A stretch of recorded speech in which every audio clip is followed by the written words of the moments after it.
大家好，我们今天要介绍一款吹风机给大家。这一款它的吹的头非常的特别，头发的速度上面就是比较快干，它的风力很大，它的风力有分1段跟2段。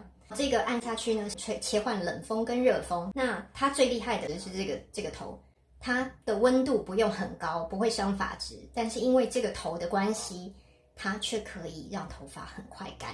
如果呢，你这个头它现在是这样子的话，它是固定的。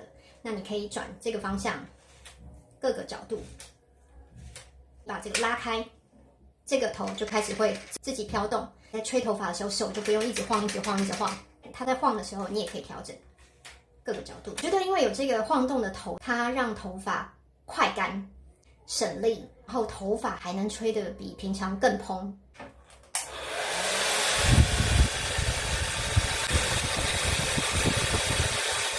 好，第2段，好，它的头就转得更快喽，风势更大。